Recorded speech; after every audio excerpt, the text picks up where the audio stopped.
Dear students, आज का class का विषय हम लोगों का है एंग्लो सिख रिलेशन या एंग्लो सिख वार, आंग्ल सिख संबंध या आंग्ल सिख युद्ध। आंग्ल सिख युद्ध को पढ़ने से पहले थोड़े इसकी पृष्ठभूमि को जानना काफी जरूरी है, तब हम लोग युद्ध पर आएंगे कि कैसे युद्ध शुरू हुआ।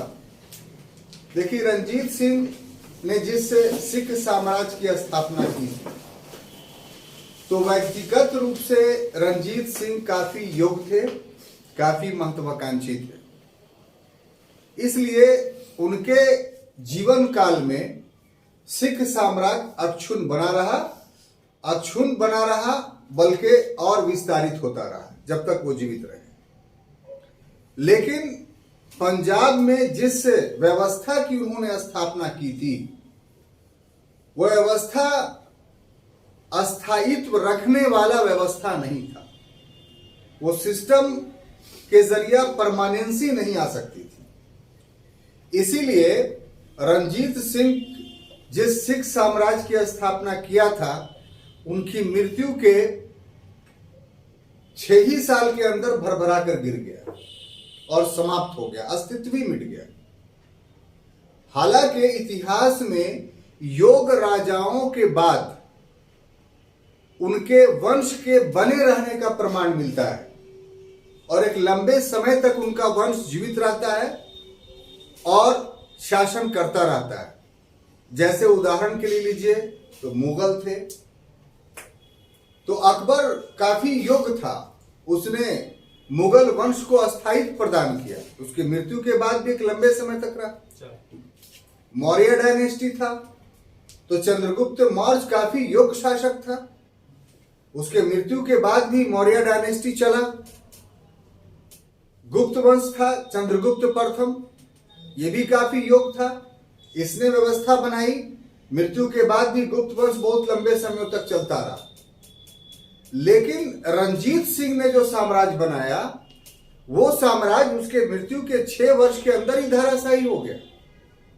धराशायी नहीं हुआ, अंग्रेजों ने उस पूरे पंजाब को ब्रिटिश प्रांत में मिला लिया। तो प्रश्न यहां पर उठता है कि क्यों, वाई? तो इसका जवाब यह है कि रणजीत सिंह काफी योग्य थे, इसमें कोई दो राय नहीं। लेकिन रणजीत सिंह की योग्यता इस बात में थी कि उन्होंने उस समय के एशिया के सबसे विशाल और शक्तिशाली सेना का गठन किया था, जिस सेना को प्रशिक्षित करवाया विदेशियों से, प्रशिक्षण में ड्रिल के नियम अपनाए। सैनिकों के लिए पहला ऐसा साम्राज्य था जिसमें ड्रेस कोड लागू किया गया।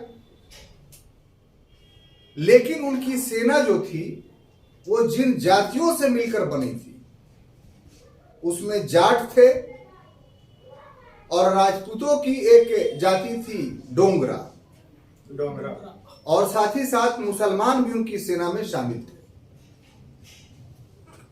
तो जो जाट और डोंगरा का मामला था, उससे हमेशा इसकी सेना जो था, रणजीत सिंह की सेना, वो जाट और डोंगरा में विभाजित रही। और रणजीत सिंह के मृत्यु के बाद शासक पर इन दोनों में से दोनों वर्गों ने यह प्रयास किया कि हमारा प्रभुत्व राजा पर हो। इसके वजह से व्यवस्था उत्पन्न हुई। दूसरा कि दोनों जातियां युद्धक थी और योग्य थी। इससे रणजीत सिंह के साम्राज्य स्थापित होने से पहले अफगानियों के आक्रमण का लगातार सामना वो कर चुकी थी वो जातियां। इस क्रम में उन लोगों ने कम संख्या में गोरिल्ला युद्ध पद्धति के माध्यम से अफगानियों के बहुत सारे आक्रमण को विफल किया था। तो युद्ध का कौशल उनके अंदर जो था, वो इस रूप में था कि हमारे पास सामर्थ्य है और उस सामर्थ्य के बुनियाद पर हम कोई भी काम कर सकते हैं। यानी जो पंजाब में डोंगरा और जाट समुदाय के लोग थे, उनमें स्वायत्तता की भावना थी, अधीनता स्वीकार करने की भावना नहीं थी, लाभ कमाने की भावना थी। स्वतंत्र रहने की भावना थी। तो एक वेतन भोगी सैनिक के रूप में इनकी मानसिकता नहीं थी।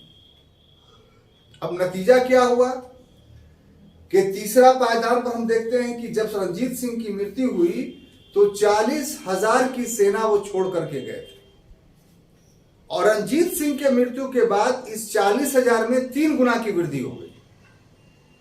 120।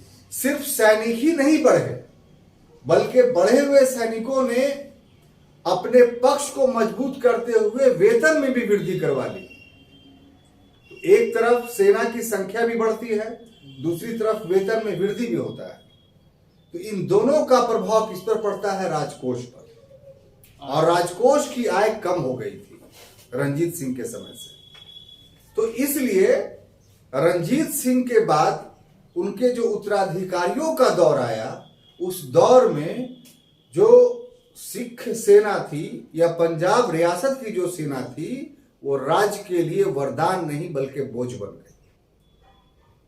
और इसी के आपसी षड्यंत्र ने रणजीत सिंह के द्वारा स्थापित सिख साम्राज्य को धराशायी कर दिया। तो ये मूल बात था जो हमने आपको बताया। भारतीय इतिहास में ऐसा दृष्टांत कहीं नहीं मिलता है कि जिस सेना का सेनापति हो वही विरोधी दल से मिल जाए। ऐसा दृष्टांत नहीं मिलता है कि राजा अपनी सेना को जानबूझ कर करके विरोधी पक्ष के पास भेज दे कि विरोधी पक्ष की सेना को मार दे। ये सारे कृत्य जो है पंजाब में हुए हैं। ऐसी परिस्थिति में आप कैसे आशा कर सकते थे कि रणजीत सिंह का साम्राज्य जो है चुन रहा था? तो जो सैनिक व्यवस्था थी रणजीत सिंह की, उस सैनिक व्यवस्था ने ही सिख राज का पतन कर दिया। संक्षेप में ये दिमाग में रखिए। और उसके बाद घटनाक्रम के हिसाब से आंग्ल सिख युद्ध या आंग्ल सिख संबंध, एंग्लो सिख रिलेशंस को हम लोग पढ़ेंगे। क्लियर? कोई कंफ्यूजन नहीं? आगे बढ़ते हैं। तो देखिए साहब, इसमें जो हम लोग को जानना है वो ये कि जून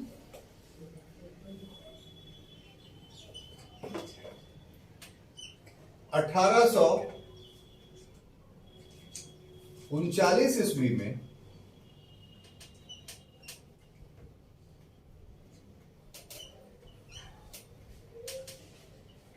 रणजीत सिंह की मृत्यु होती है। ठीक है? अब जब मृत्यु होती है तो इसके बाद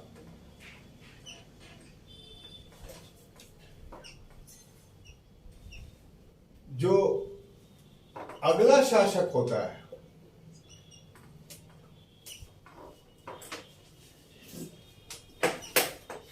ये पहला, इसको छोड़ दो। उसके बाद कौन? खड़क सिंह। खड़क सिंह।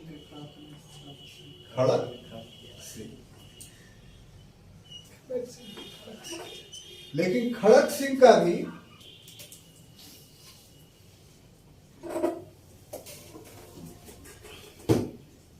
अक्टूबर 1939 को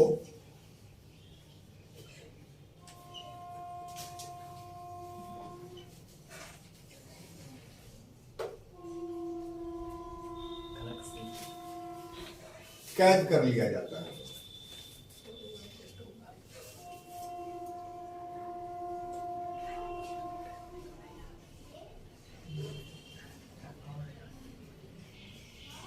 और इसके स्थान पर नौनिहाल सिंह बनता है। कौन?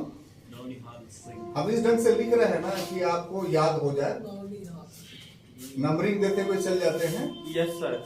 ये पहला हो गया, दूसरा ये नौनिहाल सिंह। ठीक है? अब देखिए, नौनिहाल सिंह की भी 5 नवंबर 1840 ईस्वी को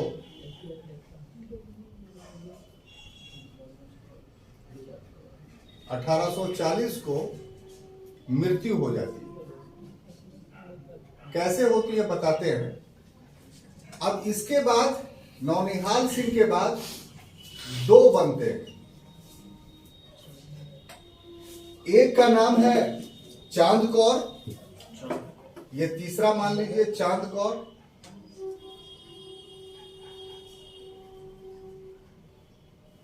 और चौथा जो है वो शेर सिंह।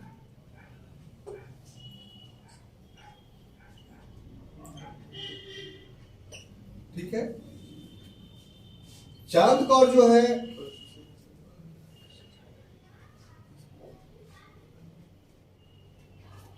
दो माह के लिए बनती है, हम सब बताते हैं आपको, और ये 1841 में इसकी हत्या कर दी जाती है। 1841 में बनता है ये, और 1843 में इसकी हत्या हो जाती है। और इसके बाद क्रम से अगर देखें मार देता है।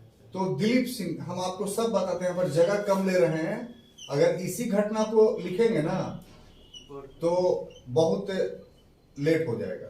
ठीक है, ये जो है 1843 में बैठता है और 1849 तक, यानी पंजाब का जब तक विलय नहीं होता है तब तक यही रहता है। ये 49 में क्या होता है, पंजाब का विलय हो जाता है, पंजाब का विलय। और यही जो दिलीप सिंह है, इसी के समय में दो आंग्ल सिख युद्ध होते हैं, दो आंग्ल सिख युद्ध, दिलीप सिंह के समय, हाँ, सिख युद्ध होते हैं। और ये दो आंग्ल सिख युद्ध जो होता है वो 1845 से 46 के बीच में पहला, और दूसरा 1848 से 49 के बीच में ये दूसरा होता है। ठीक है, ये पहला सिख युद्ध हुआ और ये दूसरा, और अंत में 1849 में पंजाब का विलय कर लिया जाता है। ठीक है, दूसरे युद्ध के बाद विलय कर विलय करे। ये किताब में अगर आप देखिएगा तो कंफ्यूज कर जाइएगा, तो आपको इसीलिए हम कम बोर्ड पर लिख रहे हैं और सीक्वेंस में उसको समझाने की कोशिश कर रहे हैं कि क्या क्या घटनाएं घटी थी। तो जून, पहला बात ये देखिए कि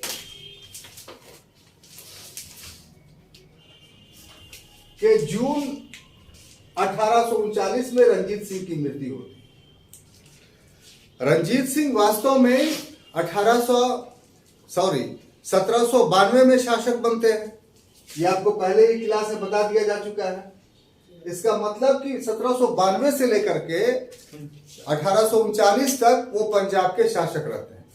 इसी में अपना यात्रा शुरू किया साम्राज्य बनाने का, साम्राज्य बनाया, कैसे कैसे बना वो रंजीत सिंह के उदय में हम लोग पढ़ चुके हैं। अब हम लोग जो घटना पढ़ने जाए रंजीत सिंह के मौत के बाद, तो 1839 के जून महीना में उनकी मृत्यु होती है। मृत्यु के बाद जो अगला शासक बनता है खड़क सिंह। ये खड़क सिंह कौन है, तो ये रंजीत सिंह के जो है वो पुत्र है, बेटा। और ये ऐसा पुत्र है जो काफी अयोग है, अयोग ही नहीं बल्कि काफी अयोग है, और अफीम का आदी था, अफीम खा करके पड़ा रहता था। और इस समय जो सिख दरबार था, लाहौर राजनीतिक राजधानी थी, वहीं रंजीत सिंह भी शासन करते थे और खड़क सिंह भी वहीं उसका राज्याभिषेक हुआ मृत्यु के बाद। तो लाहौर में दो दल बन गए थे। कितने दल बन गए थे? दो दल। उसमें से एक दल का जो नाम था संधा वालिया, ये नाम याद रखिएगा, यहां पर हम लिख देते हैं संधा वालिया और डोगरा। संधा वालिया जाट हो गया और डोगरा जो है राजपूत हो गया। तो लाहौर दरबार में ये इसके सरदार थे बहुत सारे, जैसे संघावालिया का आप नाम चाहते हैं तो चैत सिंह, अतर सिंह, लहना सिंह, अजीत सिंह, ये सब थे। और जो डोगरा बंधु थे उसमें ध्यान सिंह, गुलाब सिंह और सुचेत सिंह थे। तो ये सब व्यक्ति जो है लाहौर दरबार में प्रभावशाली थे। बात समझ में आ रही है? तो अभी ध्यान सिंह जो था वो खड़क सिंह के समय में प्रधानमंत्री बन गया। ध्यान से तो ध्यान सिंह किस में है? तो डोगरा इसमें है। बात समझ में आई? तो ऐसी स्थिति में जो संघावालिया था उसके रस्साकसी में जो है वो खड़क सिंह की जो है मृत्यु हो जाती है। और बहुत कम समय आप देखिए कि ये 6 जून को बना था 1839 में और 8 अक्टूबर 1839 को इसकी मृत्यु हो जाती है। मतलब 4 महीना रहा ये।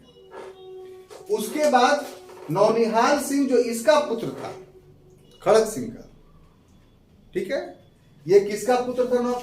नौनिहाल सिंह इसका। ये बन जाता है राजा पंजाब का। तो ये अपने पिता से काफी योग्य था और काफी चतुर भी था। तो रंजीत सिंह के बाद यही एकमात्र ऐसा राजा है जो काफी योग्य, काफी चतुर है। इसने पंजाब के साम्राज्य का विस्तार भी किया। जैसे अगर देखना चाहें तो मुंडी, सुकेत, इसकी विजय की इसने। इसके अलावा इसने लद्दाख और बल्तिस्तान को जीता। सबसे महत्वपूर्ण बात कि अंग्रेजों पर पैनी दृष्टि रखी। जैसे वो लोग रखता था इस पे, हाँ। लोगों पे। तो ऐसी परिस्थिति में यहां पर जो मामला बनता है वो ये कि ये 8 अक्टूबर को खड़क सिंह की मृत्यु नहीं होती है, बल्कि इसको कैद कर लिया जाता है। किसको? खड़क सिंह को। और उसके जगह पर जो है नौनिहाल सिंह को बना दिया जाता है राजा। और नौनिहाल सिंह काफी योग्य था। अब ऐसी परिस्थिति में जो ये 5 नवंबर का डेट आप देख रहे हैं, ठीक है, ये 5 नवंबर में के डेट में ये जो खड़क सिंह जेल में कैद था, तो इस तिथि को इसकी मृत्यु हुई। किसकी? खड़क सिंह की। 5 नवंबर 1948। हाँ। 40। यहां पर डेट आप देख लीजिए कि खड़क सिंह जो है वो सत्ता में आता है। अब आते के बाद 8 तारीख को जो ये जून में बनता है, तो ये 8 अक्टूबर तक ही सत्ता पे रहता है। 8 अक्टूबर में इसको कैद कर लिया जाता है खड़क सिंह को। मतलब 13 महीनों के बाद मृत्यु हो गई। हाँ, और कैद के बाद जो है वो बनते हैं कौन? नौनिहाल सिंह, जो इसके पुत्र। तो नौनिहाल सिंह काफी योग्य थे, जिन्होंने लद्दाख, बल्तिस्तान को कब्जा किया और भी जो है अंग्रेजों पर पैनी दृष्टि रखी। लेकिन नौनिहाल सिंह के पिता खड़क सिंह की 5 नवंबर को मृत्यु हो जाती है। और मृत्यु में अंतिम संस्कार के समय जब नौनिहाल सिंह जाते हैं और लौट करके आते हैं, तो डेरी वाला एक जगह है वह जहां पर महल बना हुआ था। तो महल का जो ड्योढ़ी होता है ना, ड्योढ़ी मैंने समझते हैं बाहर निकला हुआ छज्जा, तो वो ड्योढ़ी का छत इन पर गिर गया और इसी दिन इनकी भी मृत्यु हो गई। नौनिहाल सिंह। यस, 5 नवंबर 1840 को दोनों की मृत्यु हो गई एक ही दिन सर। हाँ, ये मान लिया जाए पहले हुई होगी, 4 तारीख को हुई होगी। माने मरने के बाद एक आदमी होता है ना भाई कि आदमी रखे हुए हैं, सब इंतजाम वगैरह होगा। तो मैंने साथ एक का दफन करके आ रहा था, ये अंतिम संस्कार करके आ रहा था, और फिर बेटा पर गिर गया तो बेटा भी मर गया। बात समझ में आ गई? ठीक है। यस। अब देखिए यहां पर संघावालिया और डोगरा का नौनिहाल सिंह की मृत्यु के बाद कुचक्र काफी तेज हो जाता है। क्यों? क्योंकि 2 दावेदार खड़े हो जाते हैं, एक चांद कौर के रूप में और दूसरा शेर सिंह के रूप में। ठीक है। तो चांद कौर कौन थी? ये चांद कौर नौनिहाल सिंह की पत्नी थी। पत्नी? हाँ, वाइफ। ठीक है। Yes sir. और ये शेर सिंह कौन थे? तो शेर सिंह रंजीत सिंह का बेटा था, ये इसका मतलब खड़क सिंह का भाई था। खड़क सिंह का भाई था। ये सब समझिए, यस सर। क्लियर? यही सब समझाना है। ये सब बुक पढ़िएगा तो कंफ्यूज करते करते करते करते एक समय अगर नहीं पढ़ेंगे। रंजीत सिंह का बेटा शेर सिंह। हाँ, रंजीत सिंह का बेटा शेर सिंह भी है और रंजीत सिंह का बेटा दिलीप सिंह भी है। अच्छा, 3 बेटा। हाँ, रंजीत सिंह का बेटा खड़क सिंह भी है, रंजीत सिंह का बेटा शेर सिंह भी है, रंजीत सिंह का बेटा दिलीप सिंह भी है। हाँ, बीच में दोनों घुस जाता है आपको। खड़क सिंह, शेर सिंह, दिलीप सिंह तीनों भाई। हाँ, और इसी वजह से हौच पौच हो जाता है। तो हम इसीलिए डायग्राम के माध्यम से हम स्पष्ट कर देना चाहते हैं। पूरा कंसंट्रेट रहिए इस पर। उसके बाद देखिए कि टॉपिक आपको पूरा का पूरा समझ में आ जाएगा। ठीक है, हम डेट वाइज भी चल रहे हैं आपको। अब देखिए, चांद कौर जो नौनिहाल सिंह की बीवी थी, इसकी महत्वाकांक्षा जाग गई। महत्वाकांक्षा इस रूप में जागी कि मेरे पेट में नौनिहाल सिंह का बच्चा है, तो पैदा तो होगा ही वो, तो उसकी सत्ता को सुरक्षित रखने के लिए हम अभी से शासका बन जाए। तो अब ये क्या किया, तो संघानिया समुदाय के लोगों को जो है प्रलोभन देकर के कि हाँ तुम्हारी सैलरी बढ़ा देते हैं सबका, और तुम्हारे आदमी को नौकरी दे देते हैं, ये सब करके जो संघानिया सरदार था वो सेना पर कब्जा कर लिया और चांद कौर को जो है वो 2 माह के लिए शासक बना दिया। लेकिन जो डोगरा था, ठीक है, वो डोगरा समुदाय का नेता जो है वो चांद कौर की हत्या कर देता है और हत्या के बाद शेर सिंह को बना देता है अगला शासक। ठीक है, दोनों समुदाय एक ही जगह रहता था सर? लाहौर दरबार में रहता था। कंटावाली और डोगरा। हाँ, में था दोनों। जो अभी नाम लिया ना सब भाइयों का, यस सर। तो वो था और बाकी उसके लोग सेना में थे। ठीक है, वो अब उसका नेता था, लाहौर दरबार में रहता था। शेर सिंह 1841 से 43 ईस्वी तक शासन करता रहा। लास्ट में इसकी भी हत्या कर दी जाती है। तो हत्या के बाद दिलीप सिंह शासक बनते हैं। तो दिलीप सिंह कौन है, तो ये जो है पुत्र हैं किनके, रंजीत सिंह। रंजीत सिंह, छोटा पुत्र। और इनकी माता का नाम है रानी जिंदा या रानी जिंदल। तो ये नाम याद रखना आपको बहुत जरूरी है। माता का नाम क्या है, रानी जिंदल। राणा जिंदल। तो ये अल्पवयस्क हैं आपको दिलीप सिंह। दिलीप सिंह क्या है, अल्पवयस्क। तो ये संरक्षिका बन जाती है रानी जिंदल, और फिर यही शासन करते हैं कब से कब तक, 1843 से लेकर के 1849 तक, जब तक अंग्रेज पंजाब को ब्रिटिश साम्राज्य में विलय नहीं कर लेते। तो इन्हीं के शासन में 2 युद्ध हुए, 2 आंग्ल सिख युद्ध, जिसका हम लोग अध्ययन करेंगे। पहला 1845 से 46 के बीच में और दूसरा 1848 से 49 के बीच में। और 49 में लॉर्ड डलहौजी ने पंजाब को ब्रिटिश साम्राज्य का अंग बना लिया। तो अब ये दिखाना था हमको। एक तो आपको हमने बताया वो बात कि आखिर रंजीत सिंह के बाद फौरन डाउनफॉल क्यों हुआ, तो वो बात याद रखिए कि सिख सेना के कारण, सिख सेना का जो संरचना था जिसके वजह से उनका आंतरिक अंतर विरोध उभर करके सामने आया, और अयोग भी तो था सर। ठीक है, उसके वजह से, और जो उसके उत्तराधिकारी बने उसमें योग्यता नहीं थी अपने पिता के समान। और ये 6 वर्षों के अंदर 4 शासक जो है उनकी हत्या हुई, 4 में से 3 की हत्या हुई, और जो है एक जो है आगे दिलीप सिंह जब बनता है तो उसके शासनकाल में 2 आंग्ल सिख युद्ध हुआ और उसके बाद उसे ब्रिटिश साम्राज्य में मिला दिया गया। तो अब हम लोग बारी बारी से उसका हम लोग अध्ययन करेंगे, यानी प्रथम आंग्ल सिख युद्ध। आंग्ल सिख युद्ध, इसका पीरियड लिख देते हैं। कब भाई, 45 से 46। तो 1845 से 1845 टू 1846।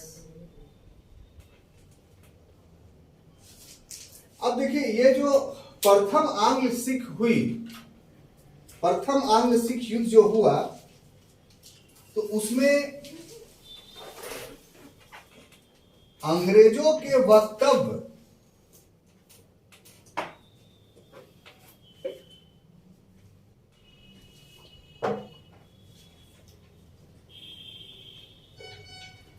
से पृष्ठभूमि बनी।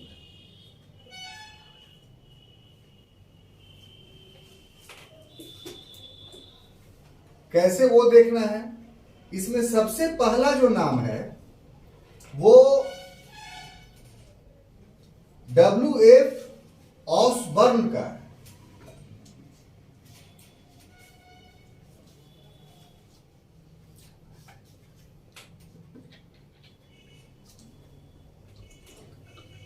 इसका कहना था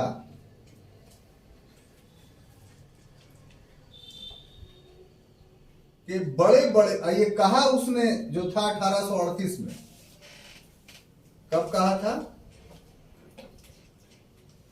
इसमें ऊंट, और हम बताते हैं आपको, ऊंट एवं मच्छर का उदाहरण दिया था। दूसरा नाम है ऑकलैंड का।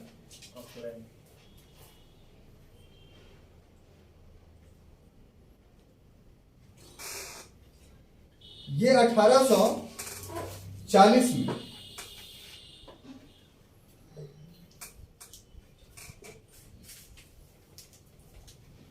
इसने कहा हमारे सैनिक आतुर हैं। जगह की कम की वजह से हम पूरी बात नहीं लिख रहे हैं, बोल देंगे पूरा बात। और अंत में एलन ब्रो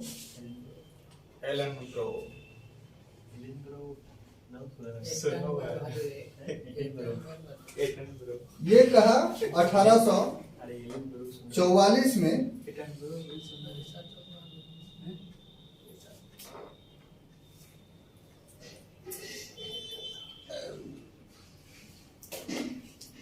कि सिखों को समाप्त कर देंगे। तो देखिए यहां पर हम बताना ये चाहते हैं कि रंजीत सिंह ने जो ब्रिटिश से संबंध बनाया, तो उस संबंध में उसने इस बात का ख्याल रखा अपने पूरे जीवन भर कि हमारा अंग्रेजों से जो संबंध हो मित्रतापूर्ण हो। और पूरे देशी रियासतों में सबसे अधिक मित्रतापूर्ण संबंध अंग्रेजों का किसी के साथ था तो रंजीत सिंह के साथ। इसलिए नैतिकता के आधार पे अंग्रेज पंजाब पर कब्जा कर ही नहीं सकते थे, क्योंकि कब्जा करने के लिए कुछ ना कुछ तो कारण चाहिए। और रंजीत सिंह ने कोई कारण नहीं दिया अंग्रेजों को।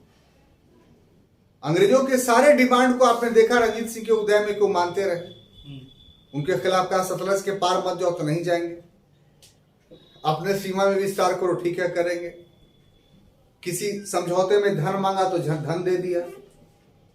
तो इस तरीके से उन्होंने शत्रुता मूल नहीं ली।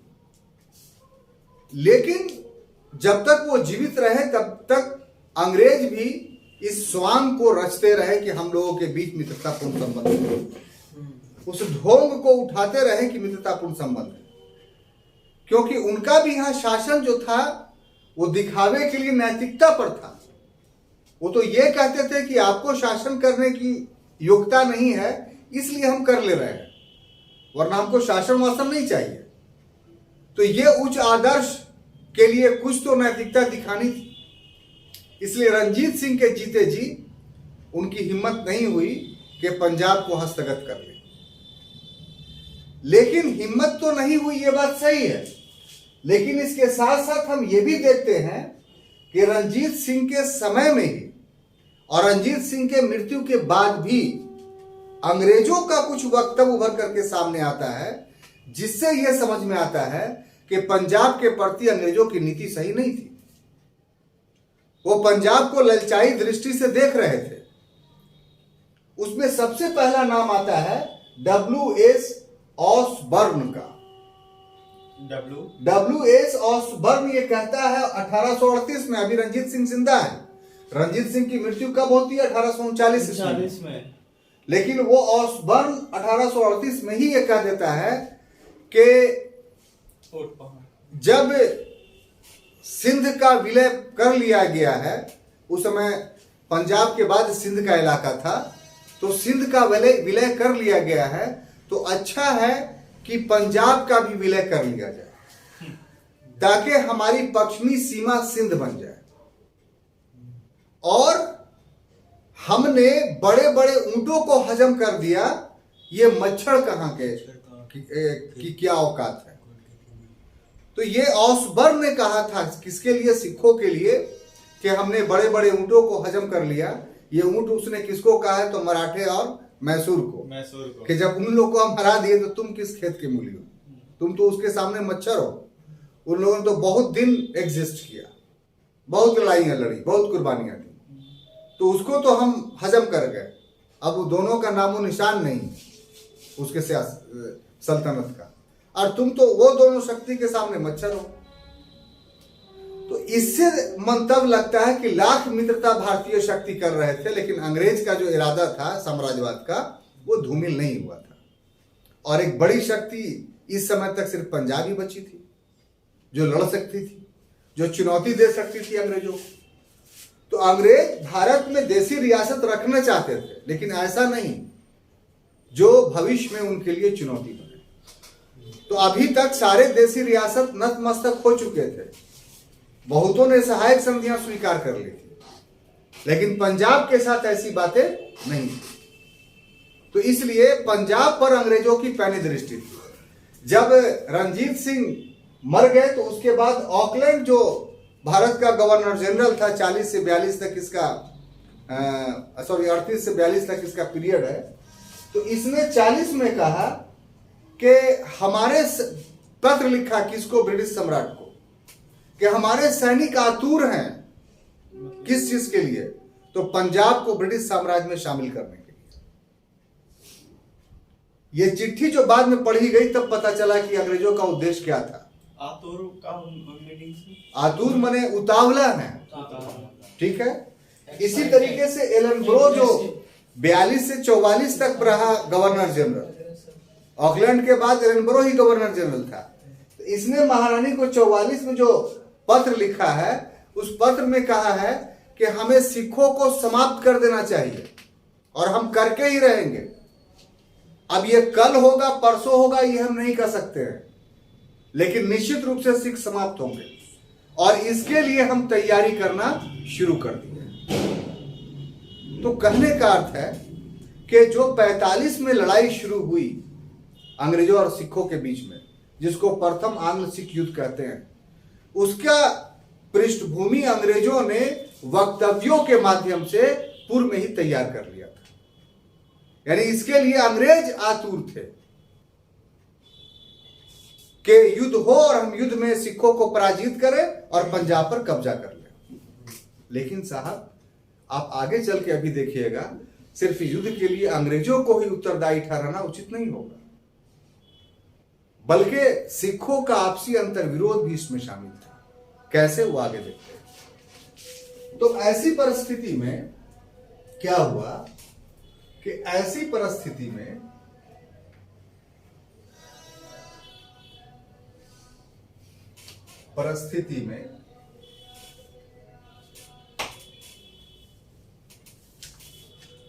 लॉर्ड हार्डिंग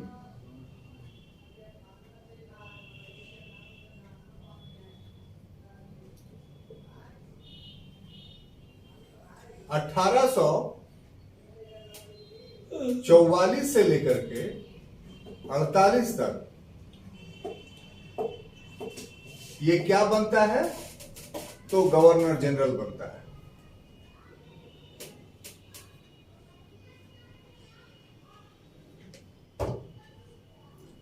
और इसके द्वारा, लॉर्ड हार्डिंग के द्वारा साहब 32,000 की सेना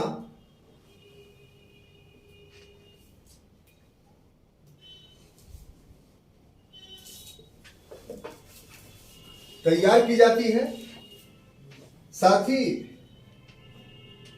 68 तोपें,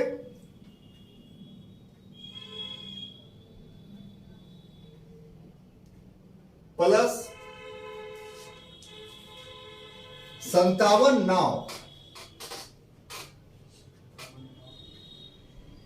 ये सब सतलज नदी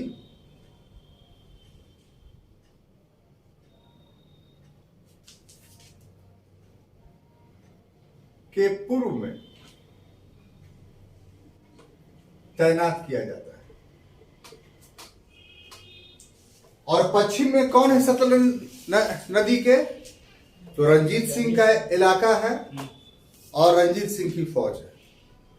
तो जब पूर्वी तट पर ये सब गवर्नर जनरल फौज कशी कर रहे हैं और ये 32,000 के अलावा 10,000 फौज लाहौर में ऑलरेडी तैनात है पहले तैनात से, है इन लोग को देखने के लिए। वो अलग बात है।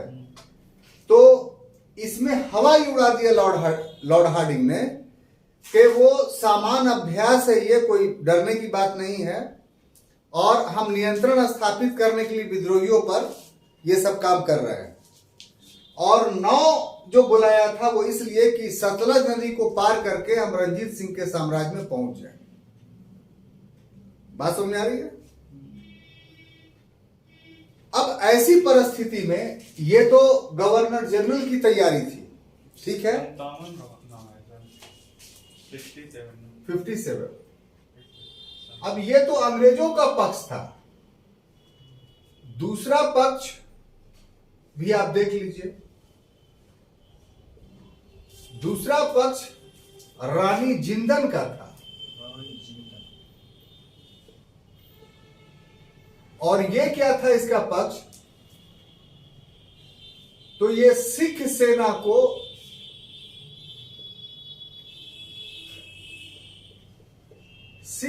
को युद्ध में झोंकना चाहती थी।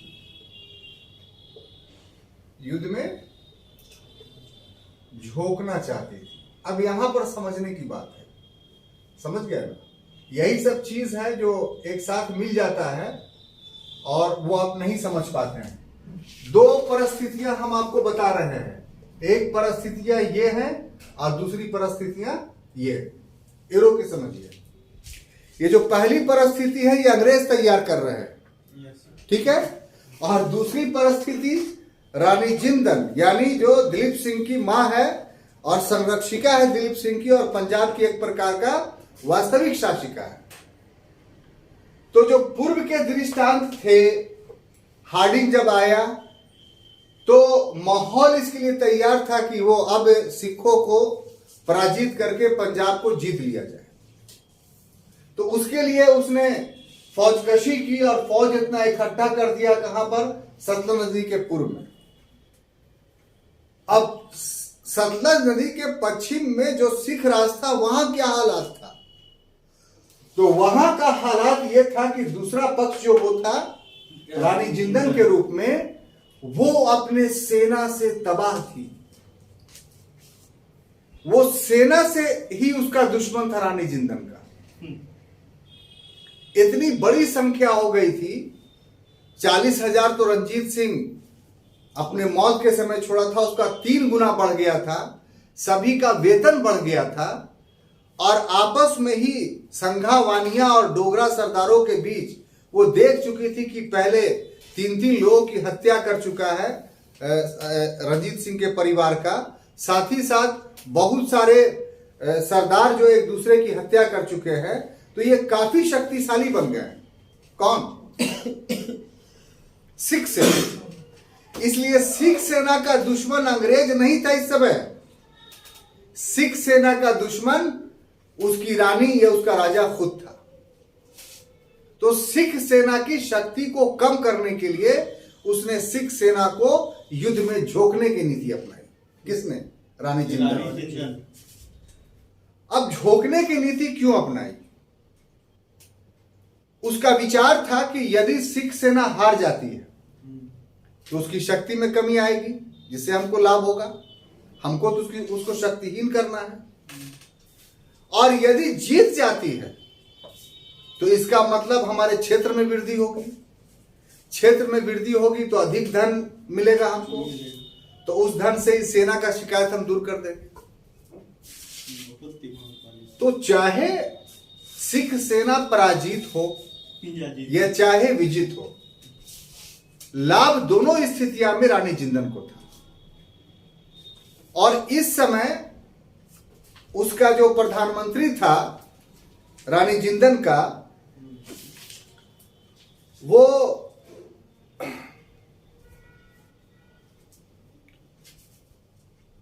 दो नाम आपको मिलेगा, लाल सिंह और तेज सिंह। कौन? हाँ। प्रधानमंत्री। ये नाम याद रखिए यहां पर, लाल सिंह और तेज सिंह। लाल सिंह प्रधानमंत्री या वजीर कह लीजिए, और तेज सिंह सेनापति। तो लाल सिंह एक्चुअली में रानी जिंदन का बॉयफ्रेंड था, यानी प्रेमी था ये, और इसीलिए इसको प्रधानमंत्री बनाया गया था। बात समझ में आ रही है? तो ऐसी परिस्थिति में जो जब दोनों पक्षों का स्थिति तैयार हो गई, यानी सिख पक्ष का भी और अंग्रेज पक्ष का भी, तो इसका जो ये उपर्युक्त जो परिवेश था,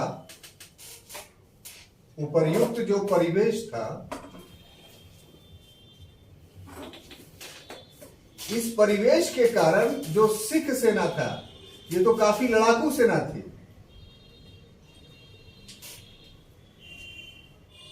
उद्वेलित हो गई।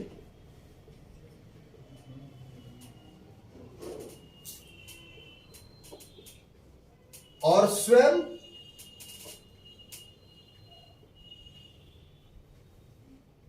ब्रिटिश क्षेत्र में जाकर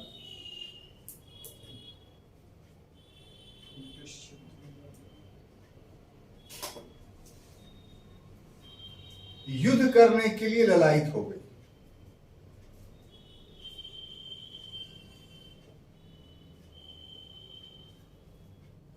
ठीक है, जब देख ली कि अंग्रेज लोग सेना तैयार कर ही लिया है पश्चिमी तट पे, रानी जिंदन भी चाहती है कि युद्ध हो, तो युद्ध तो हम ही लोग को करना है। और ऐसी परिस्थिति में जो सिख सेना थी, उसकी सबसे बड़ी कमजोरी ये थी कि सेना तो विशाल था लेकिन संगठन नहीं था। कोई एक सेनापति, लाल सिंह और तेज सिंह सेनापति के रूप में थे, लेकिन उसके नियंत्रण में फौज नहीं थी।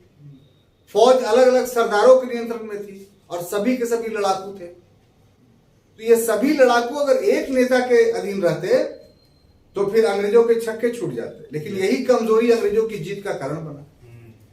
बस उनमें आई। तो इन लोग ताव में बोला कि ओ हम लोग से भिड़ेगा अंग्रेज, आएगा हम लोग की तरफ, मेरे घर पर लड़ाई करेगा आकर के, नहीं चलो उसके घर पर लड़ाई हम करते हैं।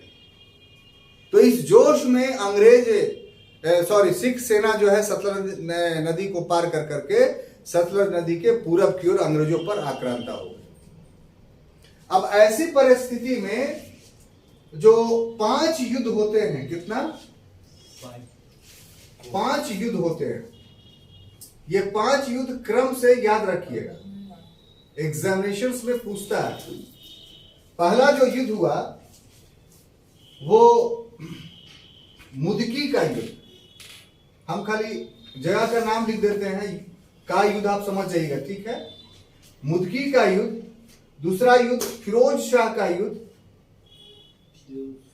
फिरोजपुर का युद्ध। तीसरा युद्ध जो था बद्दोवाल का युद्ध, बद्दोवाल का युद्ध। और चौथा युद्ध जो था वो आलीवाल का युद्ध। क्या?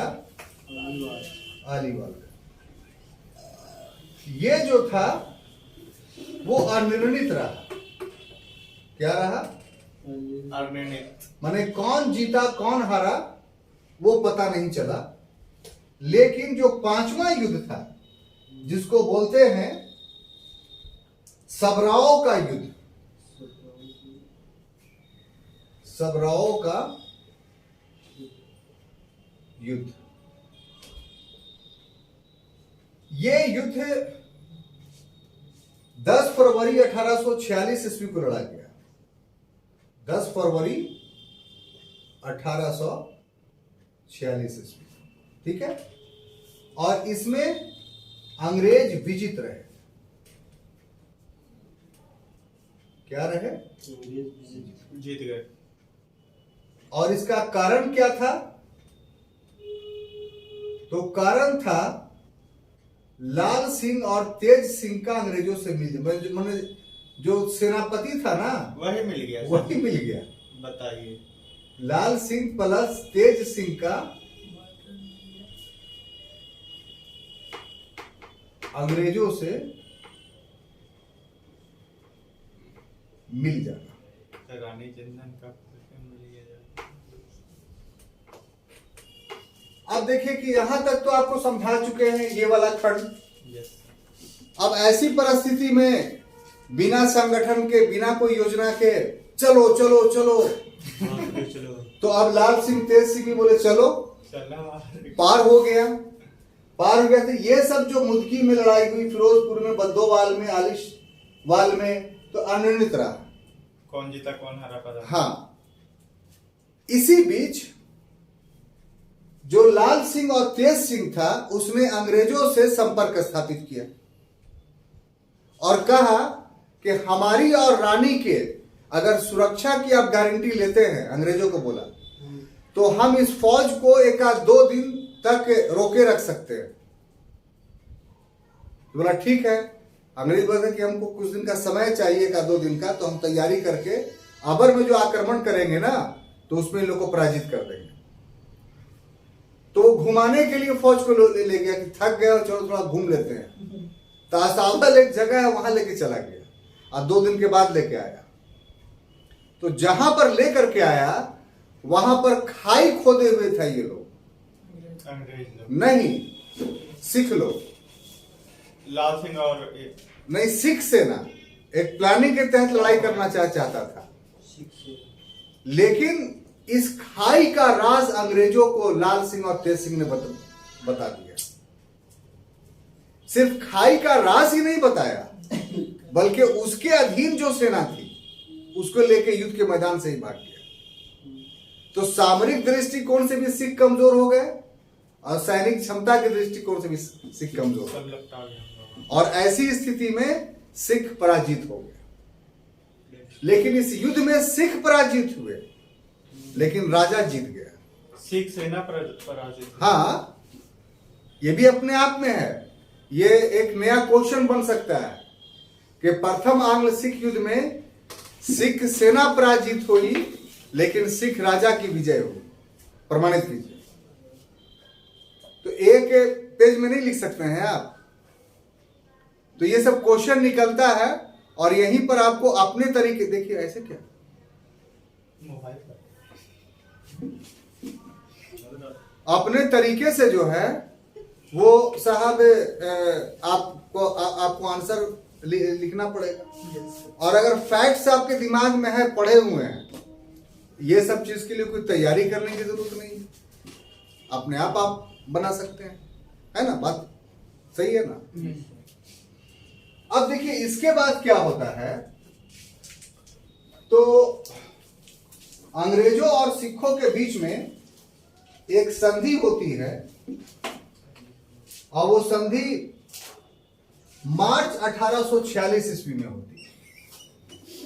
कब? मार्च 1846 में लाहौर की संधि होती है। लाहौर की संधि। अब लाहौर की संधि में ये तय हो गया कि जो पश्चिमी भाग है वो सब का सब अंग्रेजों का होगा। जो सतलज से व्यास तक का जितना पर्वतीय भाग है वो सब अंग्रेजों का होगा। इसके अलावा 1.5 करोड़ रुपये युद्ध क्षतिपूर्ति के रूप में अंग्रेज देंगे। सॉरी, सिख राज जो है वो देगा। तो 50 लाख अभी फौरन, क्योंकि उतना रुपया था, और 1 करोड़ के बदले में भूमि दे दी गई। और अगला शर्त यह तय हुआ कि ब्रिटिश फौज अभी रहेगी लाहौर में। क्यों रहेगी पता है? रानी जिंदल और दिलीप सिंह की सुरक्षा के लिए। और ये जो है लाल सिंह और तेज सिंह ने अलग से ये समझौता किया, ये मार्च 1946 के लाहौर समझौता के 2 दिन बाद, कि आप लोग यहां से जाइए नहीं, चूंकि ये लोग तो धोखा दिया था सिख सेना को। तो इन लोग को डर था कि कहीं सिख सेना जो है वो रानी और दिलीप सिंह के पर ही न हमला कर दे। तो लाहौर के किले की सुरक्षा के लिए जो है अंग्रेज को रख लिया। हाँ, अंग्रेजों को रख लिया। और ये था कि 1 महीना रहेगा और उसके बाद चला जाएगा, जब शांति व्यवस्था हो जाएगी तब। लेकिन अंग्रेज वहां अस्थायी रूप से रह गए भैरोवाल के संधि के बाद। और उसके बाद रह जो गए तो उससे द्वितीय सिख आंग्ल सिख युद्ध की तैयारी हो गई। अब देखिए यहां पर एक प्रश्न उठता है कि जो स्थिति थी, जो सरकमस्टांसेस था, उसमें अगर लॉर्ड हार्डिंग चाहता तो पंजाब को उसी समय मिला लेता ब्रिटिश साम्राज्य में, लेकिन क्यों नहीं मिलाया? तो ब्रिटिश पक्ष ये कहता है कि हमने मित्रता निभाई रंजीत सिंह से, सो हम वास्तव में हमारा उद्देश्य ये सब नहीं था। लेकिन वास्तविक बात यह नहीं था कि मित्रता निभाई। मित्रता निभाई तो तुम युद्ध करने ही क्यों गए थे? युद्ध करने वाला मित्र कहलाता है। तो वो भाई इसलिए कि लाल सिंह और तेज सिंह हमको गुप्त रूप से बोल रहा था। तो लाल सिंह तेज सिंह तब ना बोला जब तुम युद्ध के मैदान में कूद पड़े, पहले तो नहीं बोला। तो खैर डिस्प्यूटेड मामला है। वास्तविक बात यह है कि अंग्रेजों की स्थिति आर्थिक रूप से खुद दयनीय थी और वो लंबा युद्ध खींचना नहीं चाहते थे। दूसरी बात यह कि अभी भी सिख राज कमजोर नहीं था। 30,000 की सेना संगठित थी एक जगह और 10,000 की सेना संगठित थी एक जगह। तो ये तो सेनापति यानी लाल सिंह तेज सिंह के विश्वासघात के कारण पराजय हुई थी। 4 युद्ध में तो पराजय नहीं हुई, 5वें युद्ध में अपने ही आदमी ने विश्वासघात कर दिया, इसलिए पराजय हुई। तो सिखों की सैनिक शक्ति से वजह के कारण तो पराजय नहीं हुई, षड्यंत्र के कारण पराजय हुई। तो अंग्रेज इस बात को जानते थे कि अगर अभी हम सिखों पंजाब को मिला लेंगे तो ये जो बाकी बची हुई फौज है 40,000 की, यही तो वो फौज थी जो अहमद शाह अब्दाली के आक्रमणों का गोरिल्ला युद्ध पद्धति से एक लंबे समय तक सामना की। तो हम लोग गोरिल्ला युद्ध पद्धति में उलझ जाएंगे तो उससे हमको धन हानि होगी, सम्मान की हानि होगी। तो एक सोचे समझे नीति के तहत लॉर्ड हार्डिंग ने फर्स्ट एंग्लो सिख युद्ध के बाद, वॉर के बाद, पंजाब को नहीं मिलाया। किसमें? ब्रिटिश साम्राज्य। क्लियर? अब आ जाइए कि हम लोग देखते हैं कि द्वितीय आंग्ल सिख युद्ध।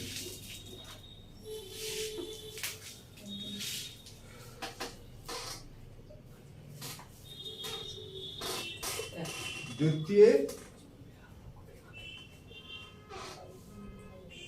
आंग्ल सिख युद्ध।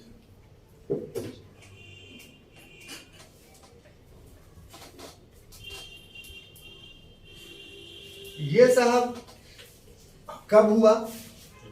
तो 1848 से 49 के बीच। ठीक है। अब देखिए क्या कैसे इसकी परिस्थितियां तैयार हुई। तो जो परिस्थिति थी इस युद्ध की,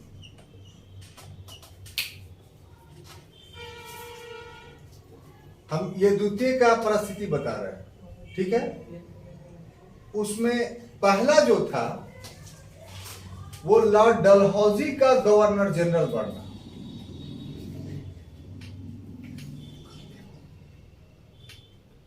डलहौजी का गवर्नर जनरल बनना कब से कब तक ये रहा? तो ये 48 में आ गया था और कब तक रहा? तो 56 तक। याद, ये सब याद कर लिए है। उसके बाद दूसरा मामला है मुल्तान का जो गवर्नर था,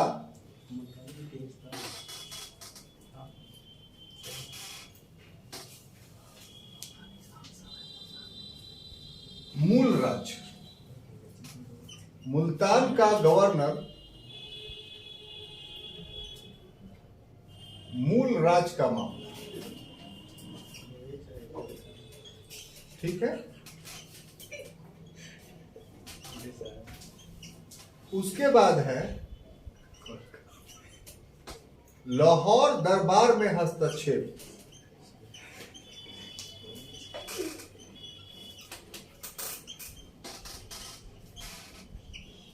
उसके बाद है कश्मीर का मामला।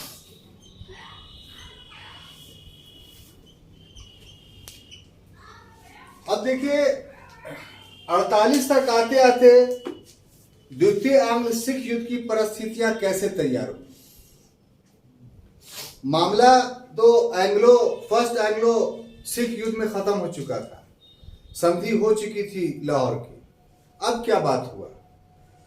तो समय बीतने के साथ परिस्थितियां परिवर्तित करती हैं, और वो परिवर्तित परिस्थितियां क्या थी जरा उसको देखिए कि लॉर्ड हार्डिंग के बाद 48 में लॉर्ड डलहौजी भारत का गवर्नर जनरल बनकर के आया, जो 1848 से 56 तक रहा। अब ये जो गवर्नर जनरल था ये घोर साम्राज्यवादी था, वो स्थापित करना चाहता था। इसका था कि अब कोई भी क्षेत्र जो है वो ब्रिटिश साम्राज्य के बाहर नहीं रहे। इसीलिए इसने जब कुछ नहीं बचा तो डॉक्ट्राइन ऑफ लैप्स थ्योरी लाया, व्यापगत सिद्धांत। नहीं बचे तो कुछ कारण बनाएगा तब ना, वो ऐसी तो सब पर आक्रमण करता नहीं चलेगा, तो उससे उसका नैतिक बल कमजोर हो जाएगा, जिस बल पर वो बोल रहा था कि हम शासन कर रहे हैं यहाँ। तो उसने डॉक्ट्राइन ऑफ लैप्स लाया, व्यापगत सिद्धांत लाया, और कहा साहब के जो है वो राज्य जो जिनका कोई पुत्र नहीं है तो उनको दत्तक पुत्र लेने का अधिकार नहीं होगा, और ऐसे रियासत जो है ब्रिटिश साम्राज्य में मिला लिए जाएंगे। तो यहां कोई सब मामला था नहीं पंजाब में। तो पंजाब में परिस्थितियां जो बनी वो लॉर्ड डलहौजी के नीति के कारण, क्योंकि पंजाब एक ऐसे जगह पर स्थित था जहां से विदेश से लोग आ सकते थे, ये बॉर्डर एरिया था। तो सामरिक दृष्टिकोण से साथ ही साथ पंजाब में फसल बहुत अच्छा होता था, 3 फसल एक वर्ष में होता था, तो भू राजस्व की प्राप्ति होती, प्लस पंजाब के लोग काफी युद्धक होते थे। तो अगर इनको छोड़ दिया गया स्वतंत्र पूर्वक तो आने वाले समय में ब्रिटिश साम्राज्य के लिए जाति चुनौती बन सकती थी।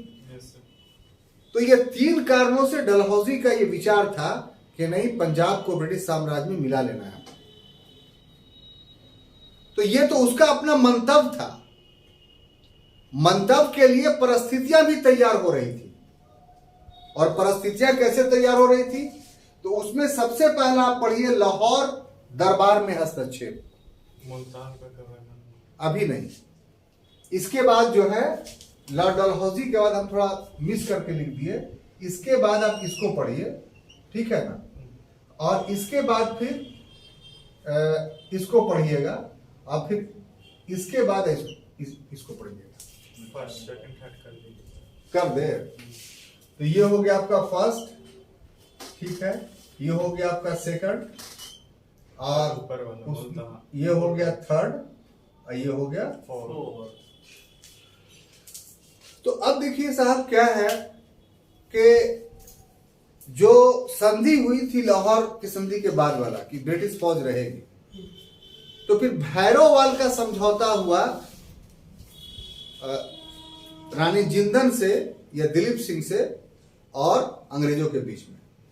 तो ये भैरोवाल का जो समझौता हुआ ना, इसमें अंग्रेजों ने सिख सरदारों से षड्यंत्रपूर्ण संपर्क बना करके यह समझौता करवाया था। उसमें था कि 1 साल के बाद ब्रिटिश फौज लाहौर से चली जाएगी। तो समय खत्म हो रहा था, तो कुछ सिख सरदार को लालच दिया पैसे का। कुछ सिख सरदार को अंग्रेजों ने हड़काया शक्ति के बल पर और कहा कि रानी को समझाओ इस बात के लिए कि अगर ब्रिटिश फौज चली जाएगी पंजाब से तो सिख फौज जो है उसको उसकी हत्या कर देगी, इसलिए उसकी सुरक्षा के लिए ब्रिटिश फौज रहना यहां अनिवार्य है, आवश्यक है। अपने से नहीं बताया, वो रानी के आदमियों से ही उसको सूचित करवाया। और जब भैरोवाल की संधि पर हस्ताक्षर हो गया तो सिर्फ इसलिए हुआ था कि साहब वो ब्रिटिश फौज वहां रहेगी, किसके खर्च पर? तो रानी के खर्च पर। जो लाहौर का किला था उसको दे दिया गया पूरे ब्रिटिश फौज को। किले में रहती थी ब्रिटिश फौज और उसका सारा खर्च खालसा उठाता था।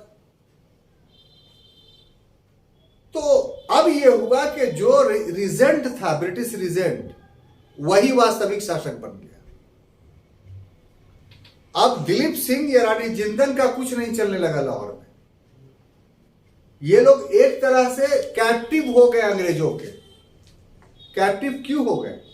कि फर्स्ट एंग्लो सिख युद्ध में अपने ही लोगों को धोखा दिया था, तो अपना सेना तो इससे बैर खाए हुए थे। डर इसको रानी को अपने ही सेना से था। तो ये अंग्रेजों की गोद में चले गए तो अंग्रेज तो जान रहा कि अब तुम्हारे पास कोई शक्ति नहीं है, सब मेरे हाथ में। तो फिर एक निर्बल औरत को या लड़के को हम शक्ति क्यों दे? तो हम जैसे बोल रहे हैं वैसे तुम करो, तो खाली साइन करो और बाकी कुछ नहीं। तो इस तरीके से जो कैप्टिव बना लिया अंग्रेजों ने रानी जिंदल को और दिलीप सिंह को, तो उससे ये लोग अंदर अंदर कुढ़ रहे थे कि ये तो लाहौर की संधि एकदम गले की हड्डी बन गई हम लोग के लिए। तो रानी जिंदल को अपनी उस भूल का एहसास हुआ, क्या हम भूल गए? जो उसने सोची थी पहले एंग्लो सिख युद्ध। तो ये आप समझे। अब देखिए साहब कि कश्मीर का मूल राज का मामला। मुल्तान। तो मुल्तान का गवर्नर, मुल्तान पंजाब का एक प्रांत था, मूल राज था। तो अब चूंकि लाहौर पर कब्जा किसका? अंग्रेजों का। तो अंग्रेजों ने मूल राज को कहा कि तुम्हारा जितना टैक्स है ना वो 3 साल के लिए उसमें दुगना वृद्धि किया जाता है और वो वृद्धि तुम हमको दोगे, राजकोष में नहीं जाएगा। और भी बहुत सारी शर्तें उससे मूल राज से मनवाने लगा। तो मूल राज देखा कि अपने जनता का शोषण क्यों करे, तो उसने त्यागपत्र दे दिया। क्या दे दिया? त्यागपत्र। अब देखिए त्यागपत्र दे दिया तो अंग्रेजों ने एक पपेट को बना दिया वहां का गवर्नर। इसी बीच एक घटना कश्मीर की हुई। राजा पर जो ये था, क्या नाम है इसका, लाल सिंह, इस पर दबाव बनाया कि कश्मीर को डोगरा सरदार को दे दो। डोगरा सरदार गुलाब सिंह था। तो लाल सिंह तैयार नहीं हुआ। तो डोगरा सरदार गुलाब सिंह को जो है से 1 करोड़ रुपया लिया था अंग्रेज और उसके बदले में कश्मीर उसको देना चाहता था। लाल सिंह नहीं, अंग्रेज। डोगरा सरकार। तो इसने भेज दिया गुलाब सिंह को कि जाओ, हम बोल दिया है वहां जाके ई करो। इधर लाल सिंह ने वहां का जो गवर्नर था ये अजीजुद्दीन, उसको बोला कि नहीं, उसको सत्ता मत सौंपोगे। जब ये पता चला अंग्रेजों को तो अंग्रेजों ने फौज भेज दी वहां। कहां? कश्मीर। कश्मीर। और कश्मीर हवाले करवा दिया किसको? गुलाब सिंह को। तो वही उस समय से यानी 1838 से कश्मीर में गुलाब सिंह की सत्ता स्थापित हुई, जो आजादी के समय तक रही। सर तो मना कौन किया था वहाँ के सरदार को कश्मीर के? लाल सिंह ने। अच्छा। वहां का जो गवर्नर था, जो सिख गवर्नमेंट का गवर्नर था, अजीजुद्दीन था। तो उसको लाल सिंह जो प्रधानमंत्री, उसको मना किया कि तुम उसको चार्ज मत दो, हम नहीं बोल रहे हैं। लेकिन अंग्रेज लोग फौज भेज करके चार्ज दिलवा दिया गुलाब सिंह को। हाँ, उन्हें युद्ध किया बजाते तौर पे। अब ऐसी परिस्थिति में मुल्तान पर फिर लौटी। तो मुल्तान से ही विद्रोह की शुरुआत हुई। वो जो मूल राज को पद से हटाया ना, तो मामूली आदमी नहीं था, उसका जनता के बीच पैठ था। तो मुल्तान की घटना से, ये जो मुल्तान की घटना थी, यहां इसको ऐसे समझिए कि मुल्तान की घटना से सिख लोग विद्रोही हो गए, राजा रानी नहीं, बल्कि सिख लोग, उसमें सैनिक भी थे और सब कोई थे। और शुरू में लॉर्ड डलहौजी ने इस विद्रोह को नहीं दबाया, एक नीति के तहत। अगर लॉर्ड डलहौजी शुरू में मुल्तान के विद्रोह को दबा देता तो विद्रोह पूरे पंजाब में नहीं फैलता। लेकिन लॉर्ड डलहौजी ने 6 महीने तक इस विद्रोह को छोड़ दिया यूं और पूरे पंजाब पर में फैलने दिया, और फिर स्टेटमेंट दिया कि सिखों ने विद्रोह कर करके युद्ध का न्योता दिया है, ये युद्ध वीरता पूर्वक लड़ा जाएगा और इसका बदला लिया जाएगा। अंग्रेज बोले थे। हाँ, लॉर्ड डलहौजी बोला। और ऐसी परिस्थिति में इस विद्रोह के दमन के क्रम में आप देखिए तो 3 युद्ध होते हैं। कितना? 3 युद्ध।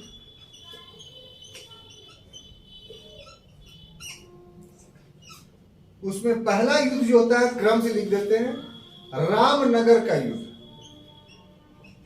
रामनगर युद्ध। दूसरा जो युद्ध होता है वो चिलियावाला का युद्ध। चिलियावाला युद्ध। और यहां भी देखिए कि ये अनिर्णित रहता है, यानी कौन जीतता है इसी से आप समझ जाइए कि अभी भी सिख मजबूत थे। लेकिन चौथा गुजरात युद्ध जो होता है, इसी को तोपों का युद्ध भी बोलते हैं। क्या? तो बहुत एग्जामिनेशंस में आता है कि तोपों का युद्ध किसको बोलते हैं? गुजरात। गुजरात का युद्ध। इसमें सिख पराजित हो जाते हैं। क्या? सिख पराजित हो जाते हैं। और जब पराजित हो जाते हैं तो लॉर्ड डलहौजी जो है 29 मार्च 1849 ईस्वी को 29 मार्च 1849 ईस्वी को पंजाब का क्या कर लेता है? विलय कर लेता है। और रंजीत सिंह का राज हमेशा के लिए समाप्त हो जाता है। और इस तिथि के बाद पंजाब ब्रिटेन का एक प्रांत बन जाता है। तो इस तरीके से छात्रों, प्रथम और द्वितीय आंग्ल सिख युद्ध के बाद जो है वो पंजाब का अस्तित्व समाप्त हो जाता है। हम लोग अगले क्लास में मिलेंगे तो एंग्लो सिंध रिलेशन या सिंध के विलय के टॉपिक को पढ़ेंगे। तब तक के लिए धन्यवाद।